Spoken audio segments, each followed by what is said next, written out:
तो जब आपकी संख्या का ही अगर सर्वे नहीं है, अगर आपका सेंसस ही नहीं है, तो ये कैसे पता लगेगा आपकी जनसंख्या कितनी है? तो फिर रिप्रेजेंटेशन आपको देने वाली बात तय कैसे हो?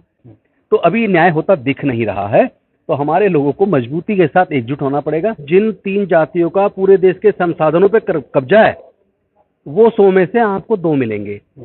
अब 98% जब वहाँ कावड़ में अपना पूरा जीवन लगा रहा है, तो फिर विकास किसका होगा? तो जब तक बच्चा रोता नहीं है, माँ भी दूध नहीं पिलाती। और यहाँ बिना रोए लोग सोच रहे मिल जाए। अरे भाई, जिन 10% जिनको मिला है, उनकी तो टोटल जनसंख्या 12% है। कुछ लोग जाति के ठेकेदार हो जाते हैं। मुझे लगता है सबसे महत्वपूर्ण है, देश के प्राकृतिक संसाधनों में सभी जाति वर्ग के लोगों को उनके जनसंख्या के हिसाब से हिस्सेदारी और भागीदारी सुनिश्चित होनी चाहिए।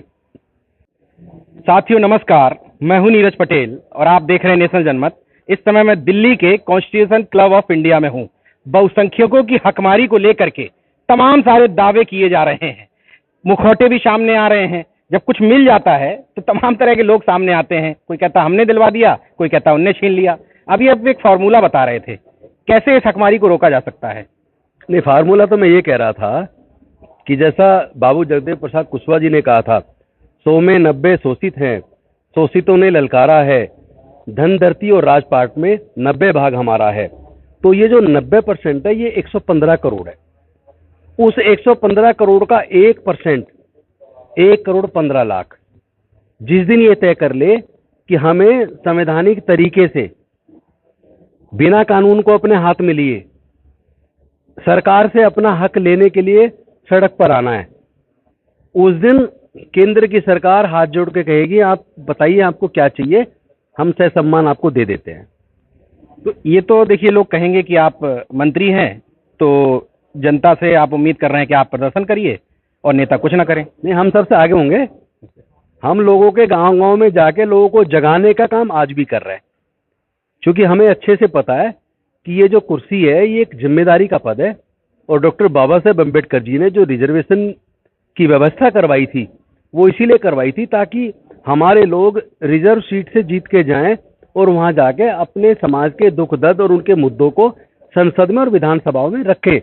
अगर हम ये नहीं रखते हैं तो ये अपने समाज के साथ भी गद्दारी होगी, बाबा साहेब के साथ भी गद्दारी होगी और देश के संविधान के साथ भी गद्दारी होगी। अच्छा, जनता तो बात की बात हो गई।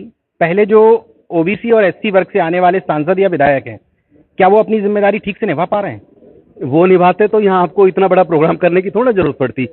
वो सारी इतनी संख्या आज अगर इकट्ठे होकर कहते हैं हमें ये चाहिए, उसी दिन मिल जाएगा तुरंत। लेकिन उसके लिए लोगों को मानसिक तौर पे पहले खुद को तैयार होना पड़ेगा। और सबसे बड़ी दिक्कत पता क्या है? डॉक्टर बाबा साहेब अम्बेडकर जी ने एक बहुमूल्य चीज हर देश के नागरिक को दी है, 1 मैन 1 वोट, 1 वोट 1 वैल्यू। सबकी वोट की कीमत बराबर है। लेकिन जब आपकी वोट को कोई पैसे से या शराब से खरीद लेगा, तो निश्चित है फिर उसके बाद वो देश को बेच देगा। अच्छा, उत्तर प्रदेश में कुछ पार्टियां कुछ जातियों के पीछे घूम रही हैं। आप कह रहे हैं कि हर समाज की हर वोट की कीमत एक है। अगर एक है तो कुछ जातियों के पीछे क्यों भागते रहते हैं नेता? नहीं, एक्चुअली क्या है, कुछ लोग जाति के ठेकेदार हो जाते हैं। मुझे लगता है सबसे महत्वपूर्ण है, देश के प्राकृतिक संसाधनों में सभी जाति वर्ग के लोगों को उनके जनसंख्या के हिसाब से हिस्सेदारी और भागीदारी सुनिश्चित होनी चाहिए। और साथ ही साथ देश की शिक्षा व्यवस्था ऐसी होनी चाहिए जो अमीर हो या गरीब हो, सबकी शिक्षा, क्वालिटी एजुकेशन सरकार की जिम्मेदारी होनी चाहिए।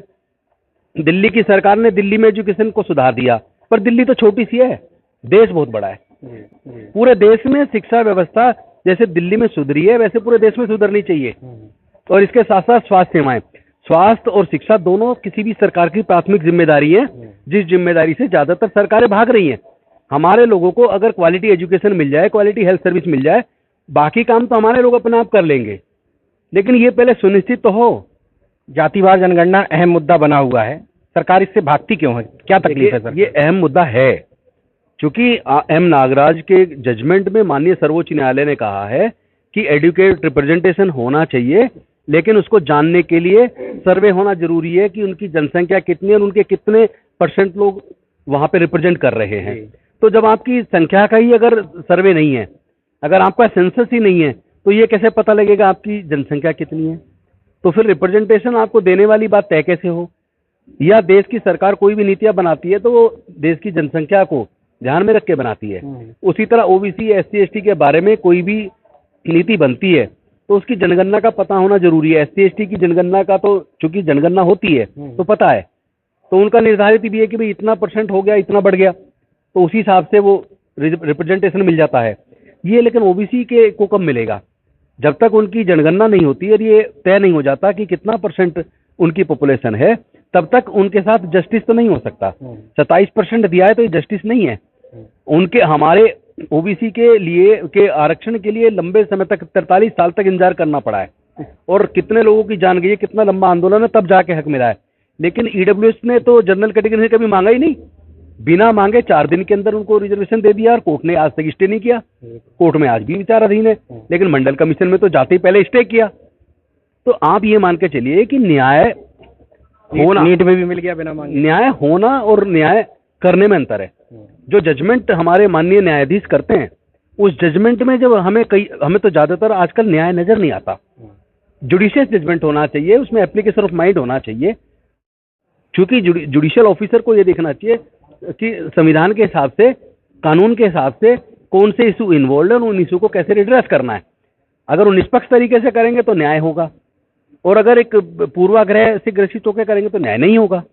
तो अभी न्याय होता दिख नहीं रहा है, तो हमारे लोगों को मजबूती के साथ एकजुट होना पड़ेगा, क्योंकि जब तक बच्चा रोता नहीं है, माँ भी दूध नहीं पिलाती।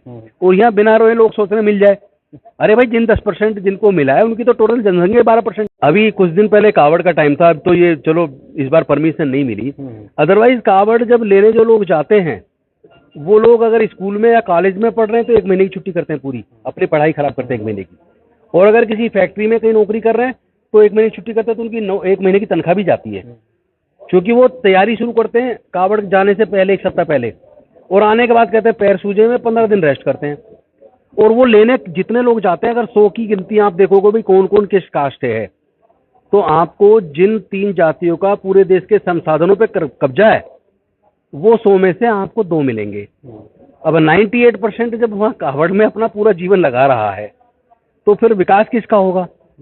जिनके धंधे चल रहे हैं, जो अपना धंधा करते हैं, जो नहीं जाते ऐसी चीजों को पे, उनकी तरक्की होगी। तो ये हमें तय करना पड़ेगा, हमारे विकास का रास्ता एजुकेशन से निकलेगा। हमें को मांगने की जरूरत है, हमें यूनाइट होने की जरूरत है, अपना आप मिल जाएगा। बस ये छोटा सा संदेश है। अभी जिस शख्स को आप सुन रहे थे, मैंने शुरू में इनका परिचय नहीं कराया, क्योंकि आप इंटरव्यू सुन लीजिए। अगर पहले से जानते होंगे तो अच्छी बात है, नहीं आपको लगेगा कि किसी संगठन का कोई मिशनरी व्यक्ति बोल रहा है। लेकिन ये आम आदमी पार्टी से दिल्ली में समाज कल्याण के कैबिनेट मंत्री हैं। ये मैं इसलिए बाद में आपको परिचय करा रहा हूं कि अगर व्यक्ति के अंदर कुव्वत है तो वो कहीं भी किसी भी पार्टी में रह करके समाज का काम कर सकता है, बोल सकता है और बदलाव भी ला सकता है। हमसे बात करने के लिए बहुत बहुत धन्यवाद। तो अगर आपने मेरा YouTube चैनल सब्सक्राइब नहीं किया तो प्लीज़ सब्सक्राइब कर लें और उस बेल आइकन पर जरूर क्लिक करें, जिससे जो मेरे न्यू वीडियो हैं वो आप देख